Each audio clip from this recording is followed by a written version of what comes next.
As-tu déjà réfléchi à ce qui se passe quand quelqu'un ne te valorise pas, mais réalise soudain qu'il a perdu quelque chose qu'il ne retrouvera jamais? C'est là que naît l'obsession. La personne qui te traitait comme si tu étais remplaçable, qui ne te donnait que des miettes, ressentira un vide brûlant. Voici l'erreur que beaucoup commettent, croire que le pouvoir est dans la poursuite, dans la recherche d'attention, dans le besoin de prouver sa valeur.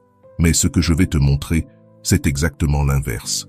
Quand tu changes de posture, quand tu actives la force silencieuse du stoïcisme, celui ou celle qui t'ignorait se retrouve envahi jour et nuit par des pensées à ton sujet.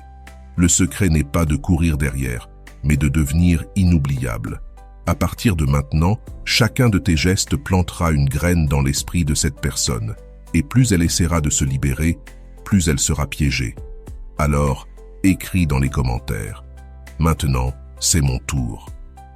Cela fixera en toi l'énergie du changement et marquera le début d'une nouvelle phase où ceux qui ne te valorisaient pas ne trouveront plus de paix tant qu'ils penseront à toi. 1. Ta valeur cachée. Dans beaucoup de relations, la personne ne comprend vraiment qui tu es qu'au moment où elle n'a plus accès à toi. Tout ce qui semblait ordinaire prend soudain un poids énorme. C'est le point aveugle de ceux qui ne te valorisaient pas. Tant que tu étais là, toujours disponible, ton attention et ta présence semblaient en banal. Mais dès que tu retires cette présence, le jeu change. Ce qui était pris pour acquis devient précieux. Et c'est là que l'obsession apparaît. Le piège le plus courant, c'est de croire que ta valeur dépend de l'opinion de l'autre. Combien de fois as-tu essayé de prouver que tu étais assez bon, assez fidèle, assez dévoué? Pourtant, peu importe ce que tu donnais, ce n'était jamais suffisant. Pourquoi? Parce que lorsque tu offres trop sans te reconnaître toi-même, l'autre finit par te considérer comme acquis. Et tout ce qui est garanti perd son éclat. Ta rareté est ton véritable trésor. Ce qui est rare, ce n'est pas ce que tout le monde peut avoir facilement, mais ce qui exige respect, présence et effort. Le stoïcisme nous enseigne que notre valeur ne dépend pas d'une validation extérieure, mais de ce que nous construisons en nous-mêmes. Quand tu comprends cela, tu arrêtes de courir après l'approbation de quelqu'un qui ne sait même pas ce qu'il perd. Tu te positionnes différemment, non pas avec arrogance, mais avec fermeté et clarté. Et quand tu réveilles cette valeur cachée, la personne qui t'ignorait reçoit un choc. Le cerveau humain ne supporte pas de perdre ce qu'il pensait acquis. Imagine quelqu'un convaincu que tu serais toujours là, habitué à tes messages, à ta patience, à ton insistance. Puis, soudain, tout change. Tu n'es plus là. Le silence devient un cri, ton absence, un poids insupportable. Alors, ce qui était ignoré devient le centre de ses pensées. Comme l'eau qu'on boit chaque jour sans réfléchir, mais dont on comprend le prix après une seule journée dans le désert. Tu es cette eau, et quand tu n'es plus disponible, l'autre ressent une soif que rien n'apaise. Ton véritable pouvoir n'est pas dans les mots, mais dans les attitudes. C'est dans ton silence que tu montres que tu ne mendis plus. C'est dans ton absence que tu affirmes que tu n'accepterais plus le minimum. C'est dans ta fermeté que tu dis « soit tu me valorises, soit tu me perds ». Et c'est là que naît l'obsession, de la perte de contrôle. Tant que tu étais prévisible, toujours présent, il n'y avait aucune raison de trop penser à toi. Mais quand tu romps le schéma, tu occupes un espace immense dans l'esprit de l'autre. Chaque geste, chaque mot, chaque souvenir devient obsédant. Ton objectif n'est pas de te venger, mais de t'élever à un niveau où tu n'acceptes plus moins que ce que tu mérites. Et ce simple repositionnement change tout. Tu n'as pas besoin de courir après pour être mémorable. Tu n'as qu'à retirer l'excès. Trop de présence, trop d'explications, trop de justifications. Le silence parle, et il parle fort. Salut à tous ceux qui nous regardent depuis différentes parties du monde, à tous nos amis de la France, du Canada, de la Belgique, de la Côte d'Ivoire, du Cameroun, des États-Unis, du Maroc, de l'Île-de-France, d'Algérie, d'Haïti, du Togo et, bien sûr, au reste de nos frères et sœurs. Bienvenue sur Vision Stoïcienne. C'est toujours un plaisir de me connecter avec vous en partageant des idées profondes issues du vaste monde. N'oubliez pas de cliquer sur j'aime, de partager cette vidéo avec vos proches, de vous abonner à notre chaîne et d'activer la cloche de notification pour rester informé de nos contenus les plus récents. Chaque geste compte pour nous aider à faire grandir cette communauté dédiée à la sagesse et à l'épanouissement. 2. Le silence puissant. As-tu déjà remarqué que le silence peut être plus fort que n'importe quel mot dans une relation? Surtout quand quelqu'un ne t'a pas valorisé. Le silence n'est pas une absence de son, mais un message clair, direct et puissant. C'est souvent lui qui déclenche l'obsession chez ceux qui pensaient que tu serais toujours là. Quand tu parles trop, expliques trop, insistes trop, l'autre finit par ne plus t'écouter. Comme le bruit d'une machine, d'abord gênant, puis totalement ignoré. Mais le silence, lui, ne passe pas inaperçu. Il brise le schéma, il dérange, il inquiète. Le stoïcisme enseigne l'importance du contrôle de soi et de la maîtrise des émotions. Appliquer ce principe par le silence est l'un des mouvements les plus puissants que tu puisses faire. Quand quelqu'un t'ignore et que tu réponds par le désespoir, tu confirmes que tu es disponible à tout prix. Mais si tu réponds par un silence digne, sans colère, sans explication, sans mendier, tu démontres ta force. Car le silence n'est pas vide, il est rempli de sens. Il dit « Je ne vais pas mendier ce que je mérite ». Il dit « Si tu n'as pas reconnu ma valeur, je ne vais pas crier pour obtenir ta reconnaissance ». Il dit « Mon absence parlera plus fort que toutes tes tentatives pour me réduire ». La vérité, c'est que l'esprit humain déteste le vide. Habitué à ta présence et à tes messages, la personne ressent un trou soudain quand tu disparais. Ce vide est lourd, dérangeant, et il pousse à se poser 1000 questions. Que s'est-il passé? Pourquoi a-t-il cessé de me parler? A-t-il trouvé quelqu'un d'autre? M'a-t-il oublié? Et plus ces questions se multiplient, plus l'obsession grandit. Voilà pourquoi ton silence devient une arme invisible. C'est un silence fragile, inquiet et anxieux, qui peut se briser à tout moment. Mais le silence fort, lui, est tout autre. C'est un silence ferme, conscient et stratégique. Il ne se pratique pas par vengeance, mais comme un positionnement. Il démontre que tu n'as pas besoin de gaspiller ton énergie sur ceux qui n'ont pas su reconnaître ta valeur. Et c'est précisément ce qui perturbe ceux qui t'ont négligé, car un silence fort désarme. Il montre que tu n'es plus dans le jeu de la dépendance émotionnelle. Il révèle que tu as appris à te contrôler et que tu refuses de tomber dans le piège de courir derrière l'autre. Cette rupture du schéma habituel est un véritable choc pour l'autre. Imagine un instant. Quelqu'un qui te tenait pour acquis, soudain, ne reçoit plus ta voix, ton attention, ton insistance.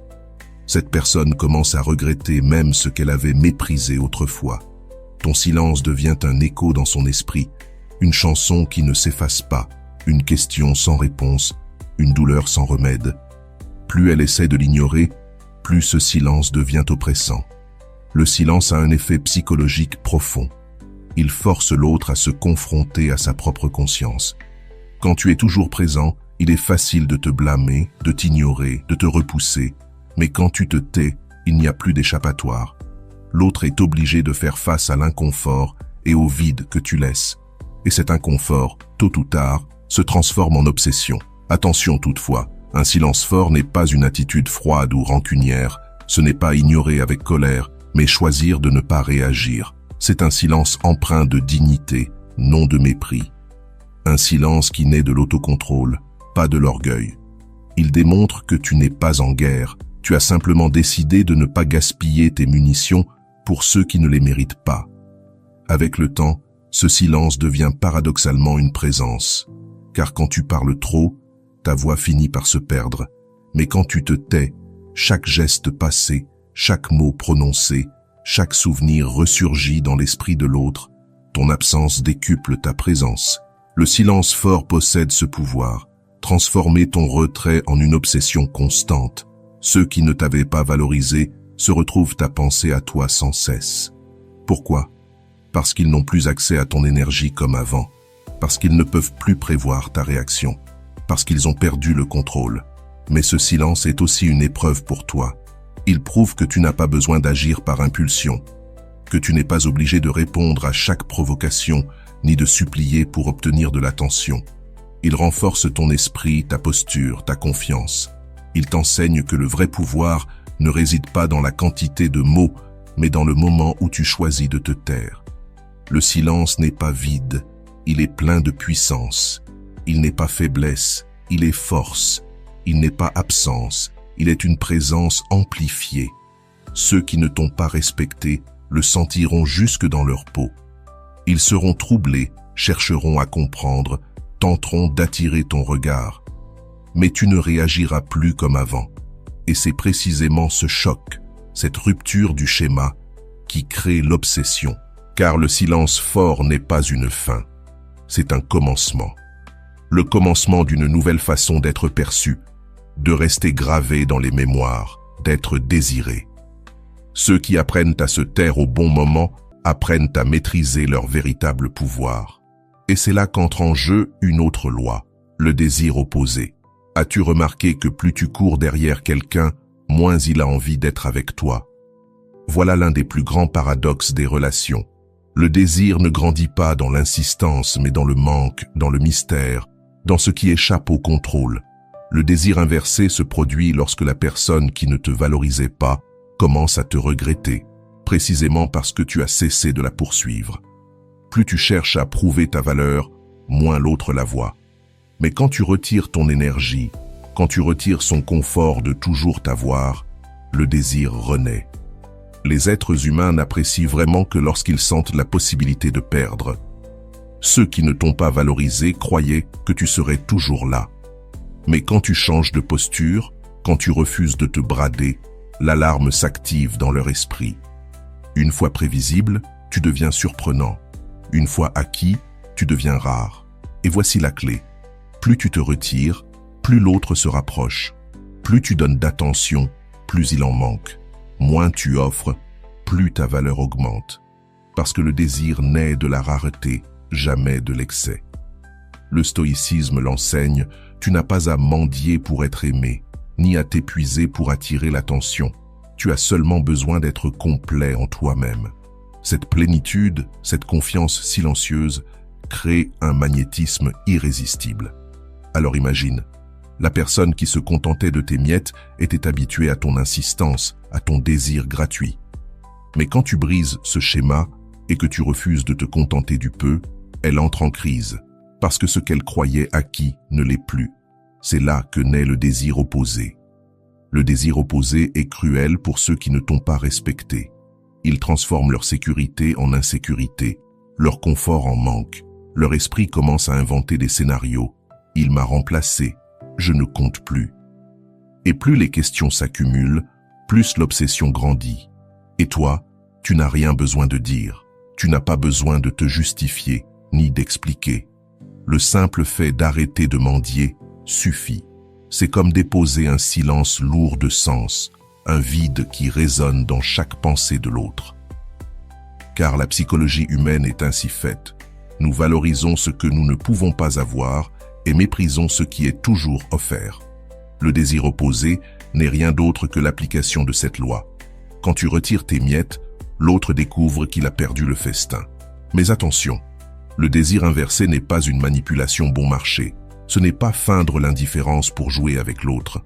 C'est un positionnement différent, parce que tu as enfin compris ta valeur.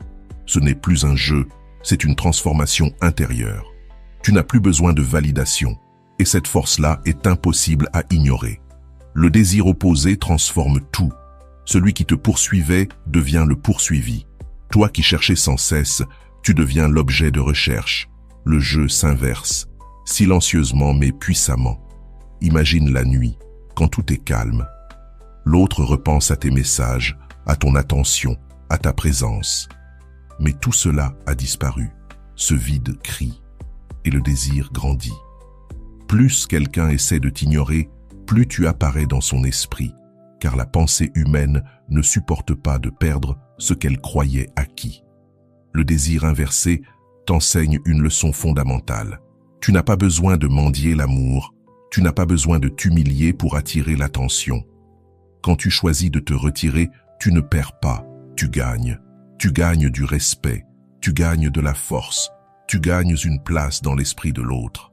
Et plus tu pratiques cette attitude, plus tu comprends que le désir inversé n'est pas seulement une stratégie pour que l'autre s'obsède de toi, mais un chemin vers la libération de la dépendance émotionnelle. Car lorsque tu comprends que tu n'as rien à mendier, tu deviens libre. Et la liberté, elle, est magnétique.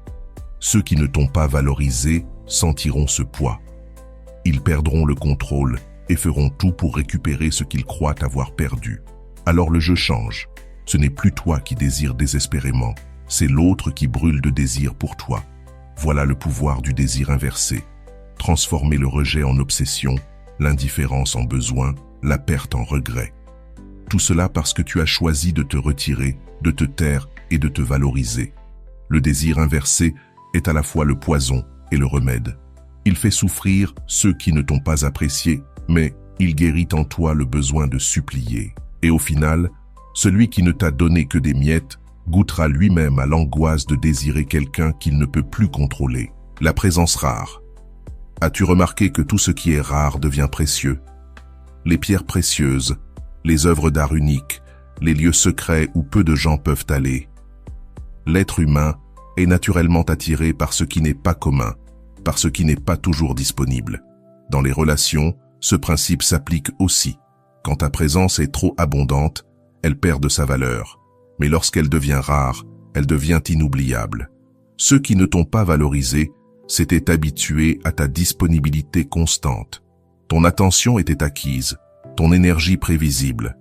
Cela a créé un effet dangereux, la banalisation. Ils se sont tellement habitués à ton oui qu'ils ont oublié le privilège que c'était de t'avoir. Mais quand tu choisis de devenir rare, tout change.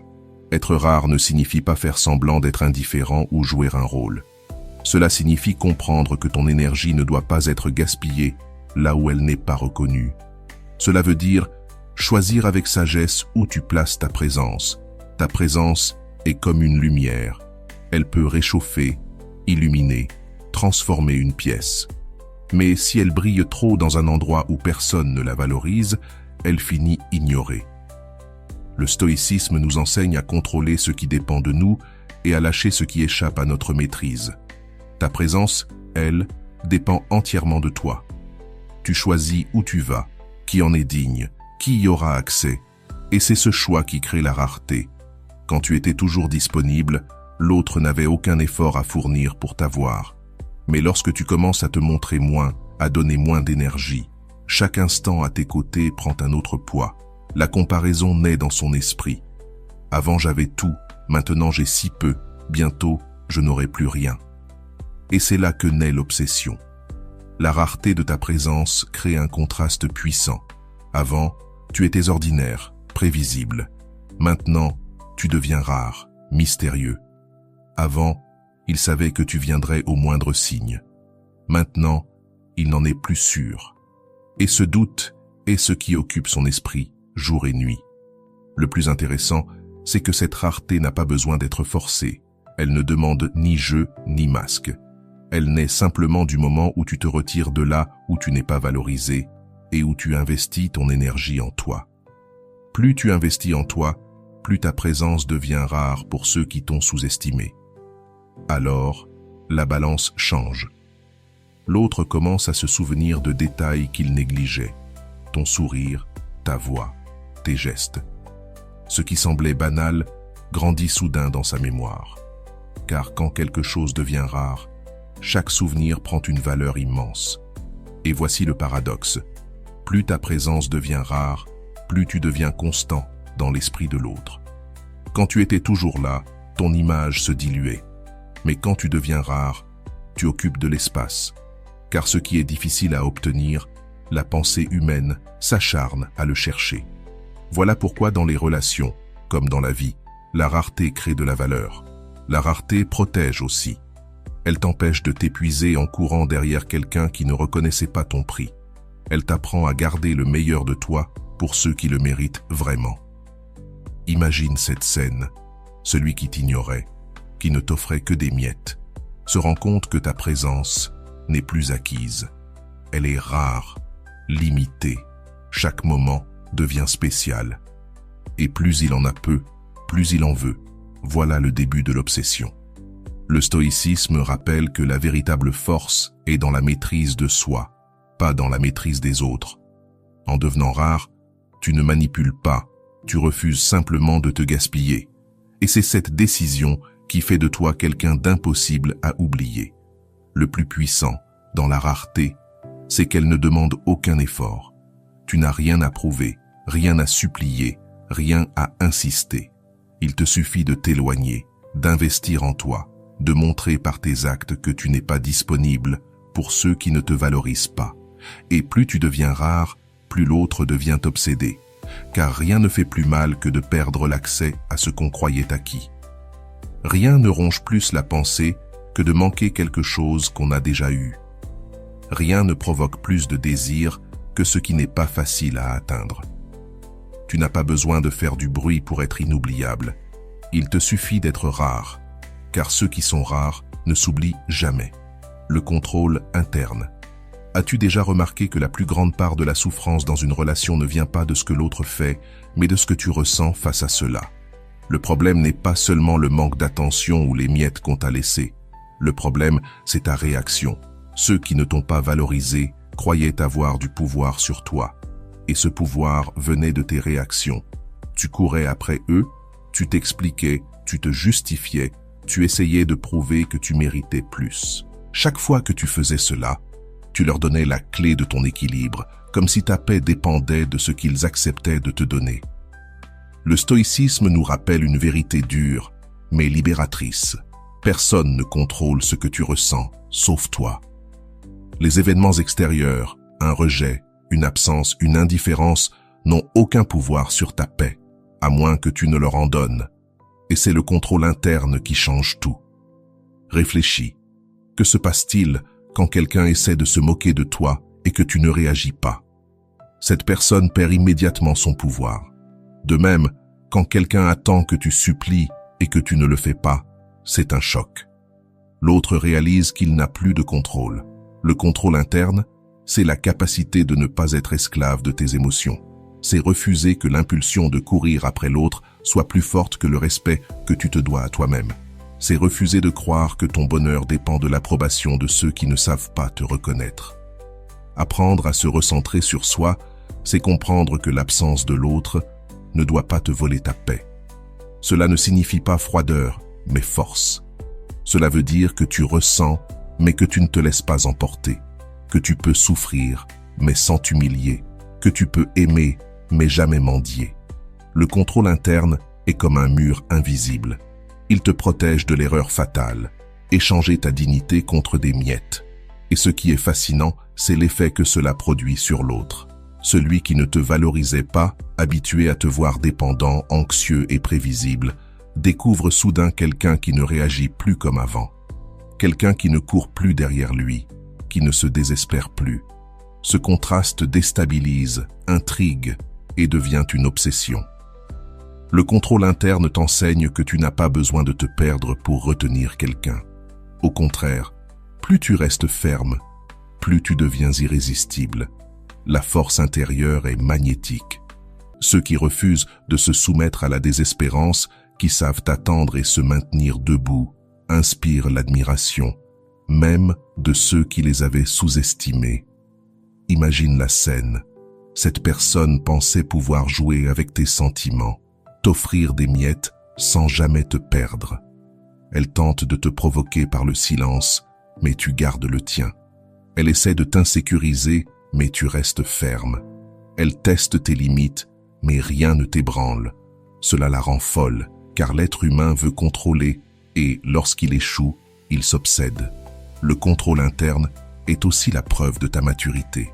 Avant, tu réagissais à tout. Maintenant, tu choisis comment répondre.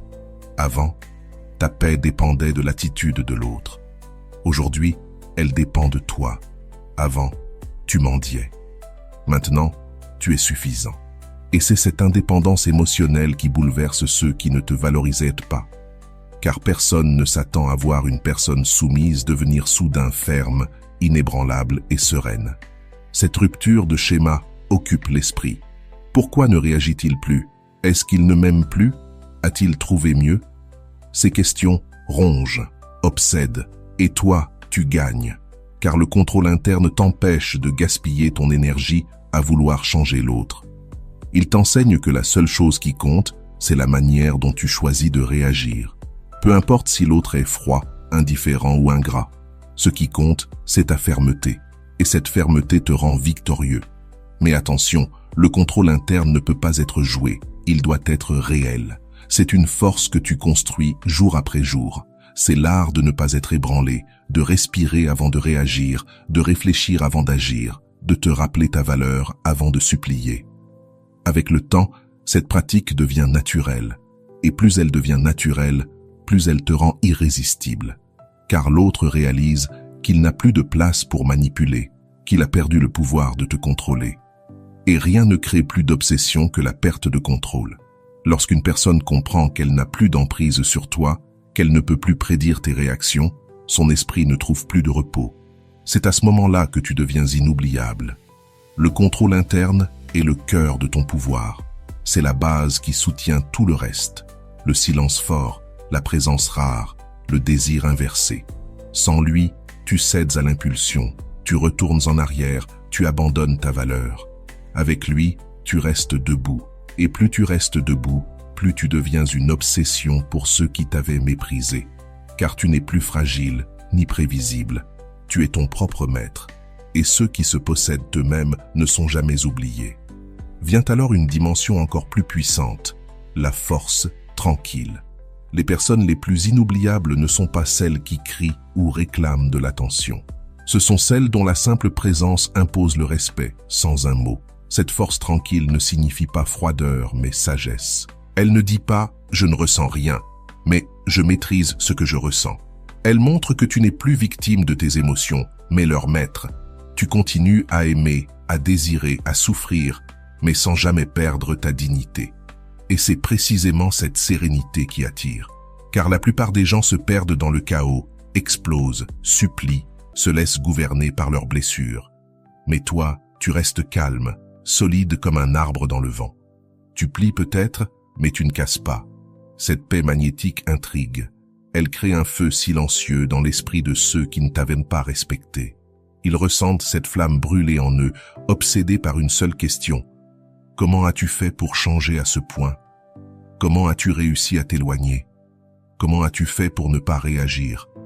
Tu commenceras à regretter ce qui te paraissait acquis. Et plus tu y penseras, plus ton esprit s'obsédera. Mais il y a un autre détail. La force tranquille n'a pas seulement pour effet de provoquer l'obsession chez l'autre, elle agit d'abord pour toi. Elle t'apporte l'équilibre, elle te libère de l'esclavage émotionnel.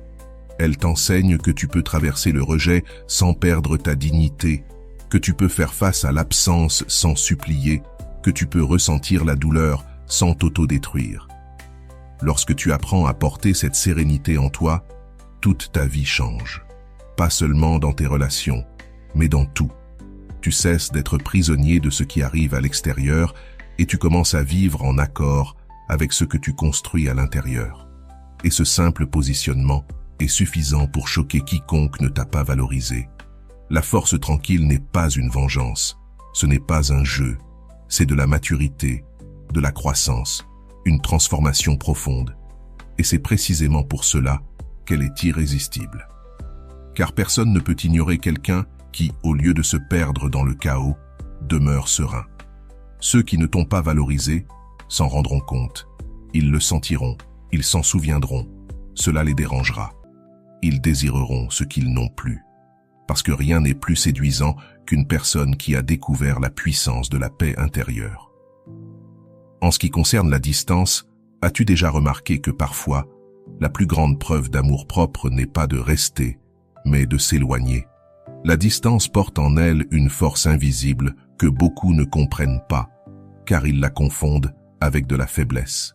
Mais en réalité, elle peut être l'attitude la plus forte, la plus courageuse et la plus transformatrice que tu puisses adopter face à quelqu'un qui ne t'a pas respecté. La retraite sage n'est pas une fuite, ce n'est pas un silence vide ni un mépris aveugle. C'est une décision consciente, un choix clair. Celui de ne pas rester là où ta présence est traitée comme une option quelconque. C'est reconnaître que tu mérites mieux que des miettes. Et quand tu adoptes cette posture, tu ne fais pas que te protéger, tu deviens inoubliable. Ceux qui ne te valorisaient pas étaient habitués à t'avoir toujours là, persuadés que même avec peu d'efforts, tu resterais présent. Cette sécurité a nourri leur indifférence. Mais quand tu t'éloignes, non pas dans la colère ni dans les cris, mais avec dignité et sagesse, tout change radicalement. Ce qui était garanti cesse d'exister. Ce qui paraissait sûr devient incertain. Et l'incertitude est le carburant de l'obsession. La distance sage fonctionne parce qu'elle crée la rareté.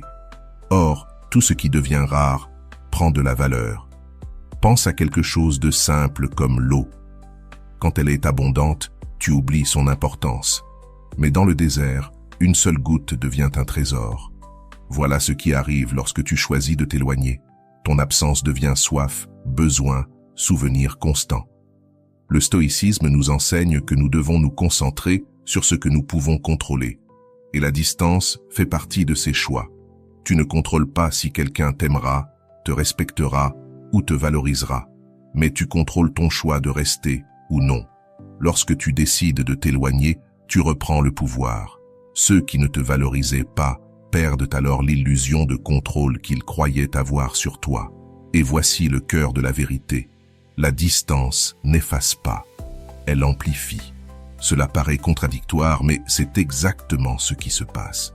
Plus tu te retires, plus tu occupes l'esprit de l'autre, car le vide que tu laisses ne peut être comblé par rien.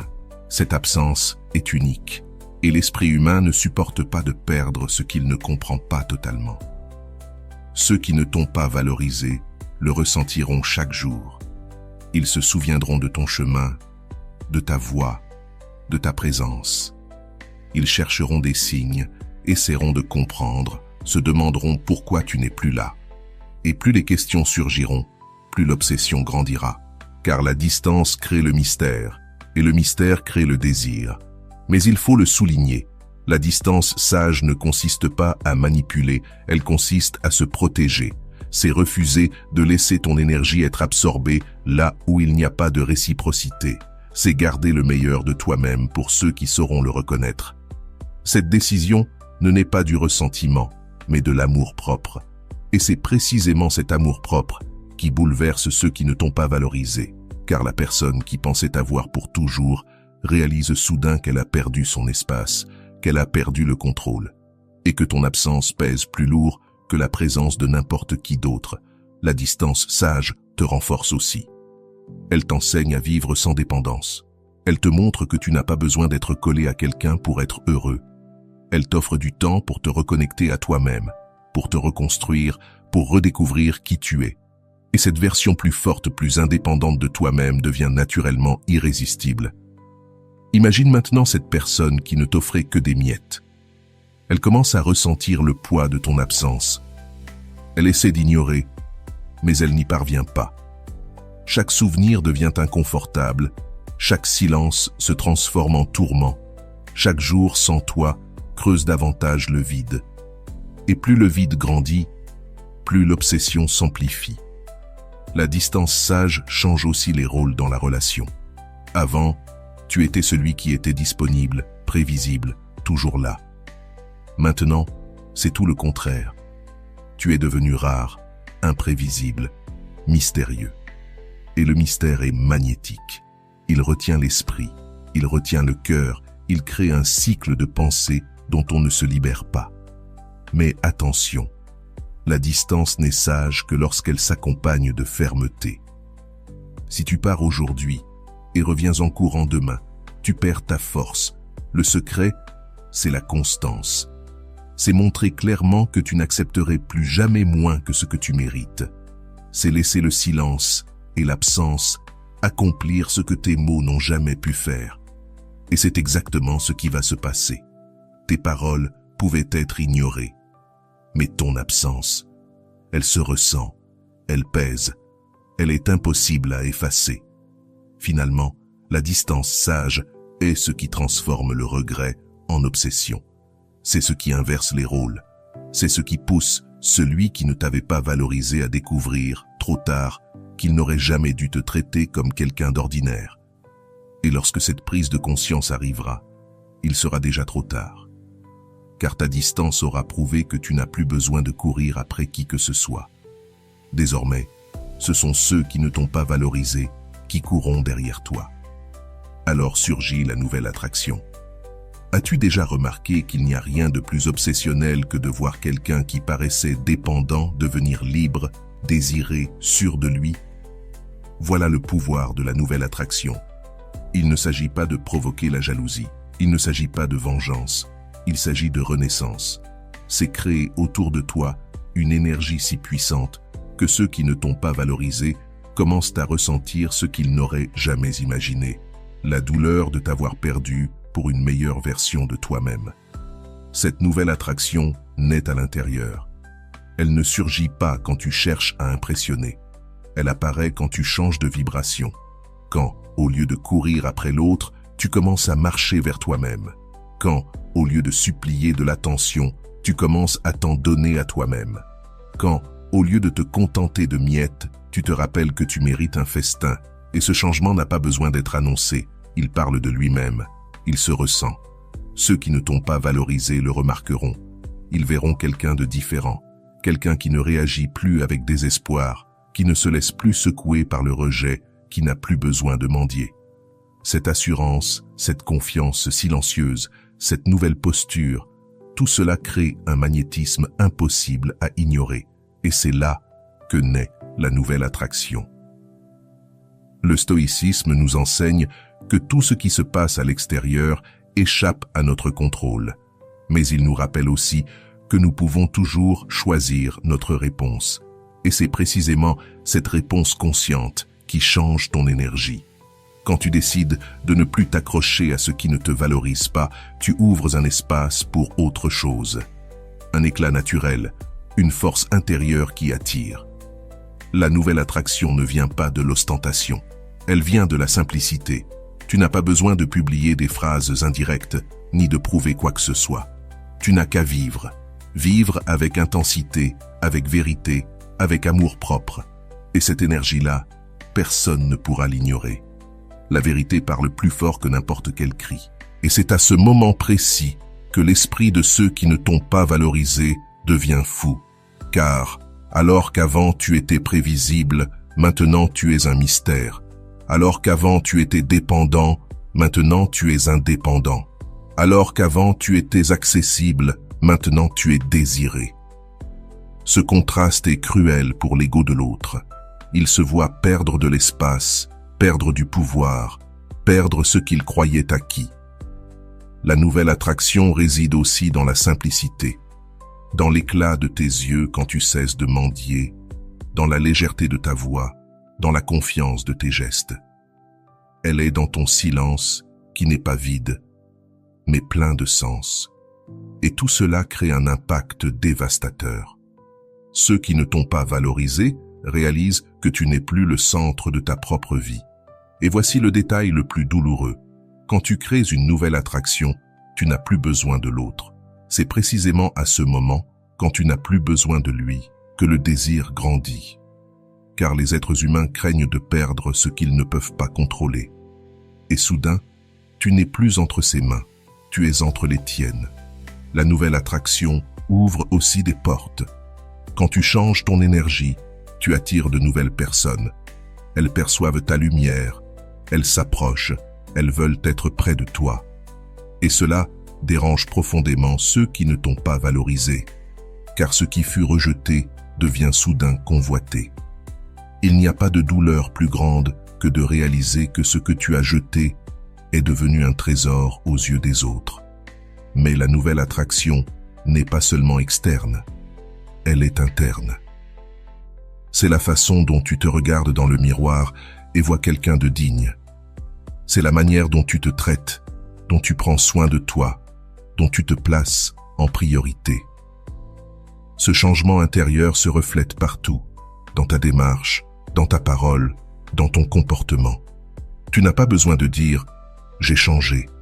Les gens le sentent, et ceux qui ne t'ont pas valorisé le sentiront aussi. Ils le verront dans le vide que tu as laissé, dans la lumière que tu as gagnée, dans la force tranquille que tu portes désormais. Ils le sentiront quand tu prendras conscience que, pendant que tu renaissais, eux restaient prisonniers de leur propre arrogance. Ce sentiment deviendra alors regret, désir, obsession, car rien n'est plus douloureux que de voir fleurir sans toi celui que tu n'as pas su apprécier. Rien ne fait plus mal que de comprendre que la personne que tu pensais acquise est devenue rare, unique, désirée. Rien ne génère plus d'obsession que de réaliser que tu as perdu quelque chose que tu ne retrouveras jamais. La nouvelle attraction est la dernière étape de ta transformation. Tu découvres ton véritable potentiel. Tu apprends le silence fort, le désir inversé, la rareté, le contrôle intérieur, la force tranquille et la distance sage. Tout cela façonne une version de toi qui n'a plus besoin de validation. Et cette version est irrésistible. Tu n'as pas besoin de faire du bruit pour être inoubliable. Tu n'as qu'à vivre ta vérité. Parce qu'au final, ceux qui ne t'ont pas valorisé garderont toujours un souvenir douloureux, celui de regretter quelqu'un qui est devenu impossible à oublier. Voilà ce qu'est la nouvelle attraction. Elle ne disparaît pas. La vérité est simple. Ceux qui ne t'ont pas valorisé se repentiront. Et pas parce que tu as supplié ou insisté, mais parce que tu es devenu quelqu'un d'impossible à ignorer. Tu n'es plus prévisible, tu n'es plus fragile, tu n'es plus accessible à n'importe quel prix. Tu es rare, ferme, fort. Et tu sais quelle était la plus grande ironie? Le même silence qui te faisait souffrir est maintenant ce qui l'obsède. La même distance qui te blessait est maintenant ce qui te protège. Le même contrôle que tu avais abandonné est maintenant dans tes mains. Et c'est cela qui rendra fou ceux qui croyaient pouvoir vivre sans te valoriser. Leur esprit ne trouvera pas de repos, car il n'y a pas de paix quand le souvenir de celui que tu as perdu revient à chaque pensée. Et ce souvenir, ce sera toi. Pas par hasard, mais parce que tu as décidé de ne plus accepter moins que ce que tu mérites. Maintenant, c'est ton tour. Si tu veux ancrer ce changement à l'intérieur de toi, écris en commentaire « Je suis inoubliable ». Cette simple phrase fixera dans ton esprit une vérité que personne ne pourra plus jamais nier. Tu as une valeur qu'on ne peut effacer. Et voilà. J'espère que vous avez trouvé beaucoup de valeur dans cette vidéo. Merci d'être resté jusqu'à la fin de cette vidéo. J'adore quand vous faites ça. Si vous voulez une autre vidéo sur ce sujet, écrivez en commentaire « J'en veux encore plus ». J'espère vous revoir dans une autre vidéo. Merci pour ton temps. Prends soin de toi et à bientôt.